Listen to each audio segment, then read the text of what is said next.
I got the divorce papers by email, while I was still in the desert. 13 years of marriage ended in a PDF attachment. My name is Nathan, 42 years old, Staff Sergeant with the 82nd Airborne. I'd been in Kandahar for 4 months when Becky decided she was done waiting. The subject line read, "Let's be adults about this." The message itself was 3 sentences long. She'd already filed the paperwork. She'd already emptied our joint account. She'd already moved her new boyfriend, Jeremy, into our house in Spokane. I read the email twice, closed my laptop, took a shower in the communal stall, got dressed for my shift, said nothing to anyone. When I got back to my bunk that night, I replied with one word. Understood. That was it. No argument, no begging, no threats. Wilson, my bunkmate, noticed something was off. "You good, man?"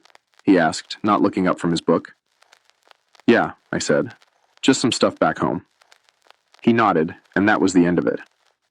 Military guys know when to leave things alone. Truth is, I wasn't surprised. 6 months before deployment, things had changed. Small things.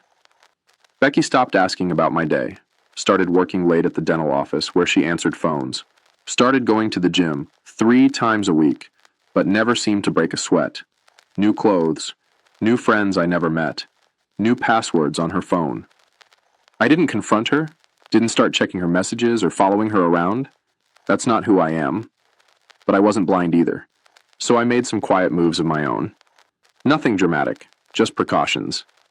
I secured important documents in a storage unit across town, birth certificate, marriage license, house deed with only my name on it thanks to the VA loan, military benefits paperwork.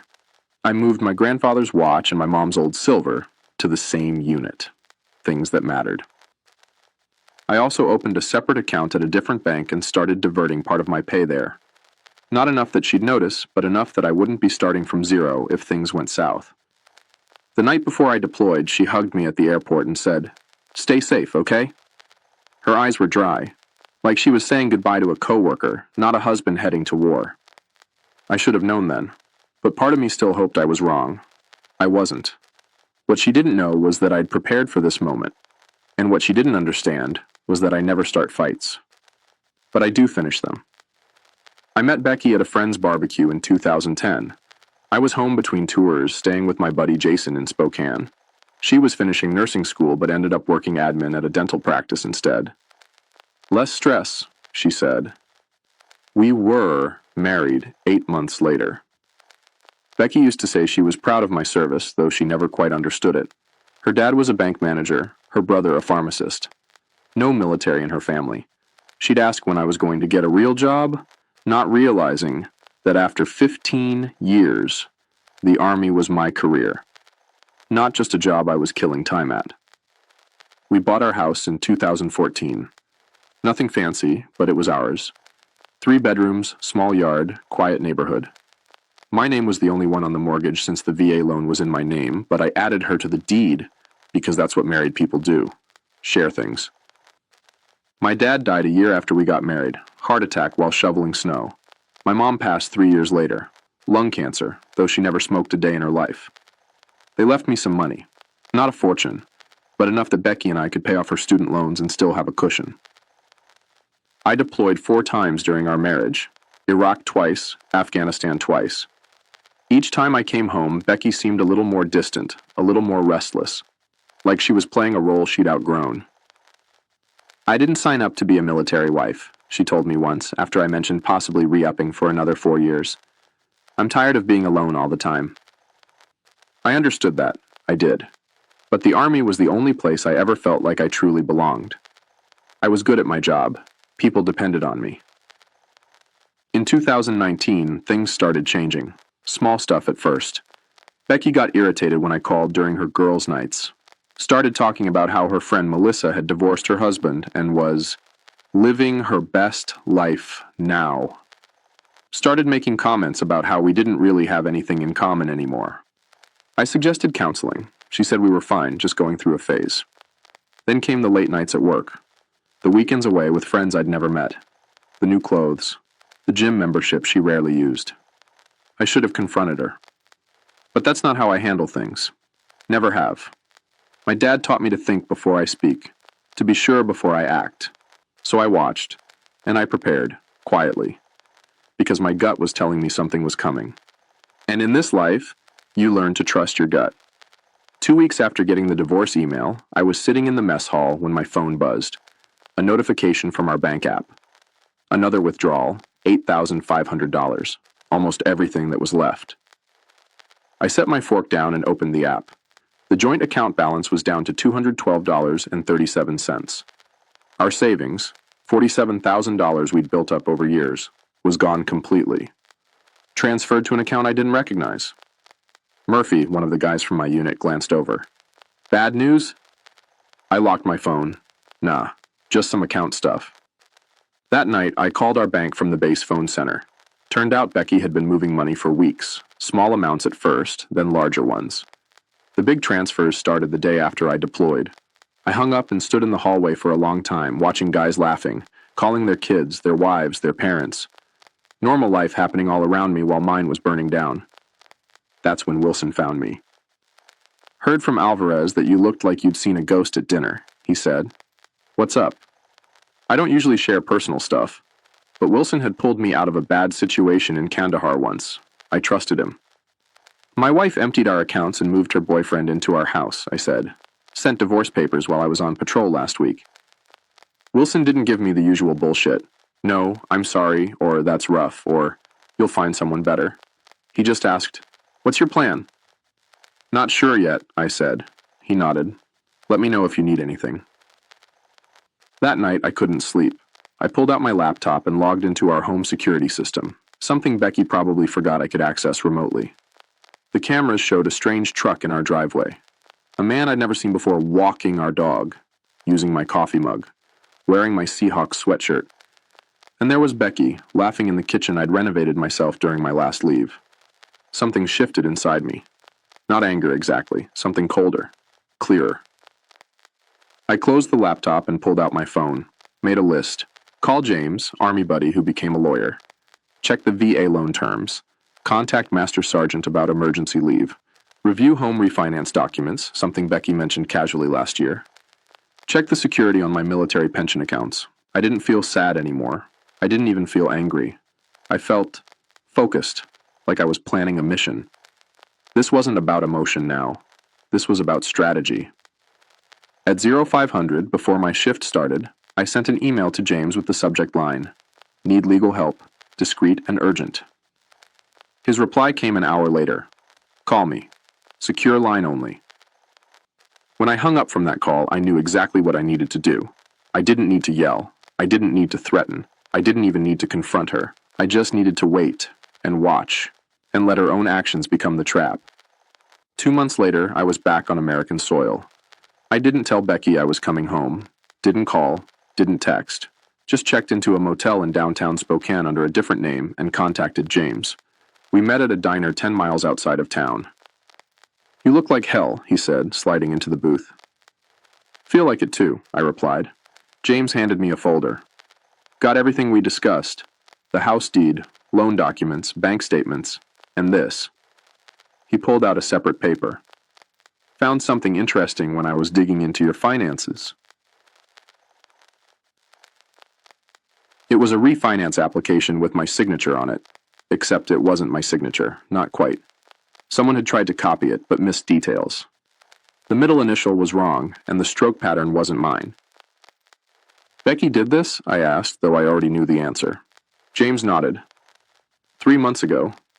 Used the equity to pull out $30,000. Your signature is required for that since the VA loan is in your name only. Forge my signature, take out a loan against our house, then clear out our accounts and divorce me, I said. Busy woman. It gets better, James said. She listed her boyfriend as a co-applicant. He's got a record. 2 DUIs and a fraud charge from 2019. I took a deep breath. What are my options? Several, James said. But first, you need to decide what you want. I thought about it. I want what's legally mine, and I want her to understand consequences. James smiled. Then here's what we do. The next day, I drove past our house. Her boyfriend's truck was gone, but Becky's car was in the driveway. I parked down the street and watched for a while, thought about knocking on the door, confronting her. But that wasn't the plan. Instead, I drove to the bank, met with the loan officer who had processed the refinance, showed him my military ID, showed him the real signature on my driver's license, showed him the forged documents. His face went pale. "I'll need to report this immediately." "I understand," I said. "I've already filed a police report." That night, I got a text from Becky. "Who have you been talking to at the bank?" Jeremy said someone was asking questions. I didn't respond. The next day, I went to the county clerk's office, filed paperwork contesting the refinance due to fraud, registered formal notice that no changes to the property could be made without my presence. 2 days later, Becky called. I let it go to voicemail. "Nathan, we need to talk. The bank called about the house. What are you doing? If this is about the divorce, we can discuss it like adults." Like adults. The same words from her email. I still didn't respond. James called that afternoon. "They froze the refinance money, and there's more. Your wife's boyfriend has been driving your truck, right? The one in your name?" "Yeah." "He got pulled over this morning, driving on a suspended license from those DUIs. They impounded the vehicle." "Good," I said. "He also had some interesting things in the truck. Prescription pads from the dental office where Becky works. They weren't blank." I closed my eyes. "She's been stealing prescription pads?" "Looks that way. The police are investigating." I hung up and sat on the edge of the motel bed. This was getting bigger than I'd expected. Part of me wanted to call Becky, warn her. Old habits. But then I remembered the security camera footage. My house, my dog, my life. Given away like it meant nothing. This was the path now. I couldn't turn back, and honestly, I didn't want to. I met with the bank fraud investigator the next morning. Name was Thompson. Short guy with tired eyes and a coffee stain on his tie. "This happens more often than you'd think," he said, spreading documents across his desk. "Spouse deploys. Other spouse sees an opportunity." "What happens now?" I asked. "We've frozen the funds from the fraudulent refinance, but there's a problem. Some of the money's already gone." "How much?" "About half, $14,600. I leaned forward. "Where did it go?" Thompson hesitated. "I'm not supposed to share that information. It's my house, my name forged, my money stolen." He nodded slowly, then turned his computer screen toward me. "These are the transfers out of the refinance account." I scanned the list. Multiple transfers to someone named Daniel Spencer, not Jeremy, someone else I'd never heard of. "Who's Daniel Spencer?" I asked. Thompson shrugged. "Not my department, but you should ask your lawyer to subpoena these records." I called James as soon as I left the bank. "Daniel Spencer," he repeated. "Let me run a check." An hour later, he called back. "Got it. Daniel Spencer is a real estate agent. Specializes in quick sales, cash deals." "She was planning to sell our house," I said. The realization hit me like a physical blow. "Looks that way. The deposits were probably earnest money to get him moving on a listing. But here's where it gets interesting. Spencer has done business with Jeremy Ryan before." "Jeremy Ryan? Is that—" "Your wife's boyfriend, yes. They've closed 3 deals together in the past 2 years." I sat down on a park bench trying to process this. So this wasn't just Becky leaving me for some guy. This was... what? A planned operation? "Maybe," James said carefully. I did some digging into Jeremy Ryan. He has a pattern. Gets involved with women going through divorce or with deployed spouses. 3 cases I found so far. Each time, the woman's home gets sold well below market value to one of Spencer's clients. Ryan gets a cut. Then he moves on. And Becky? She knew about this? Hard to say. Maybe she's a victim too, or maybe she's in on it. I rubbed my face. This wasn't just about Becky betraying me anymore. This was something bigger, something calculated. And other military families had been victims. "What do we do?" I asked. "I've already contacted the FBI's Financial Crimes Division," James said. "This crosses state lines, involves military personnel and VA loans. They're interested." That night, I sat in my motel room with a beer, thinking about everything. Wondering if Becky had been playing me our entire marriage, or if she'd gotten swept up in Jeremy's scheme. Wondering if it even mattered. My phone buzzed. Becky again.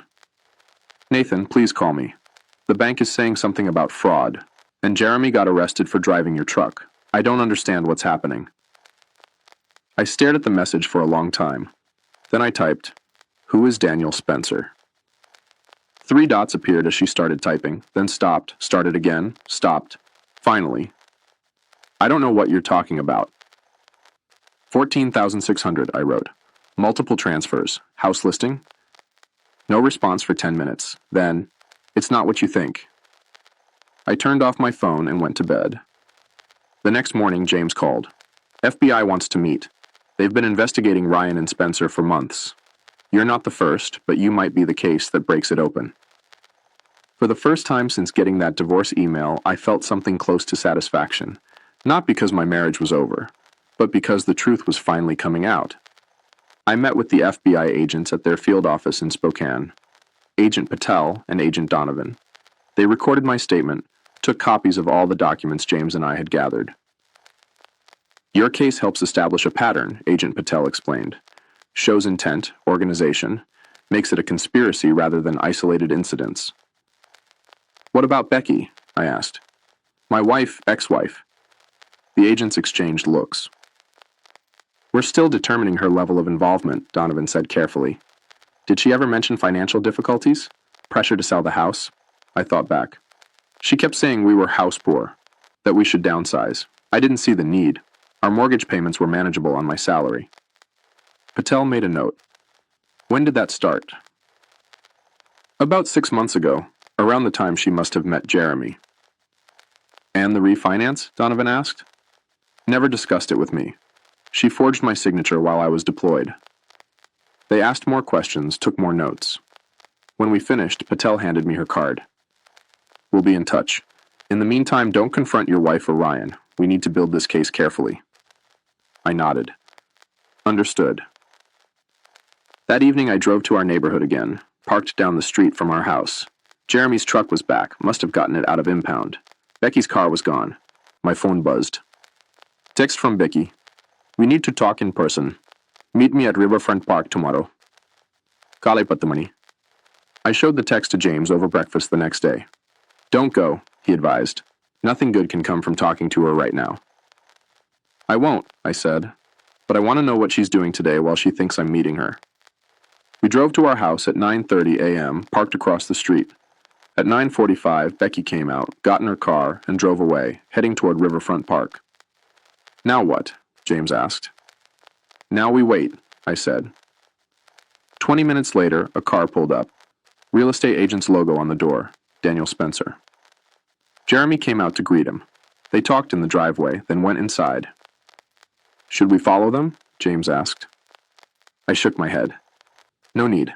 I installed security cameras last year, interior and exterior. They upload to cloud storage."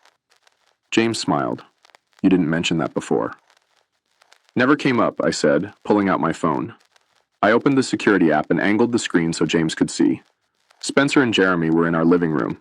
Spencer was taking photos. Jeremy was pointing at features of the house. I turned up the volume. "Should list by the end of the week," Spencer was saying. "I've got a buyer interested already. Cash offer, as usual." "How much?" Jeremy asked. "420? We list at 470, they offer 420, everybody's happy." "What about the husband? Becky says he's causing trouble." Spencer waved dismissively. "Military guys are all the same. They make noise, but they've got deployments, responsibilities. He'll take a settlement to make it go away." I turned to James. "You getting this?" He was already recording the feed on his phone. Every word. I forwarded the security feed access to Agent Patel with a short message. "Happening now." 30 minutes later, our house was surrounded by FBI vehicles. I watched from down the street as agents led Spencer and Jeremy out in handcuffs. My phone rang. Agent Patel. "Got them on tape discussing the fraud scheme," she said. "Plus, conspiracy, wire fraud, and attempting to sell property under false pretenses. We're going to need a formal statement from you." "Of course," I said. "And Mr. Briggs, your wife just arrived at the scene. She's distressed." I looked down the street. Becky was standing on our lawn, hands over her mouth, watching as FBI agents carried boxes of documents from our house. "What happens to her?" I asked. "That depends," Patel said. "On what she knew. and on what you want. I watched Becky for a long moment. 13 years of marriage. Good years at the beginning, before whatever this had become. I just want what's right, I said finally. The federal case moved quickly. Jeremy and Spencer both took plea deals, implicating each other and several other conspirators in what turned out to be a 3-state operation targeting military families. Becky maintained she knew nothing about the larger scheme, said Jeremy had convinced her I was hiding money, planning to leave her with nothing.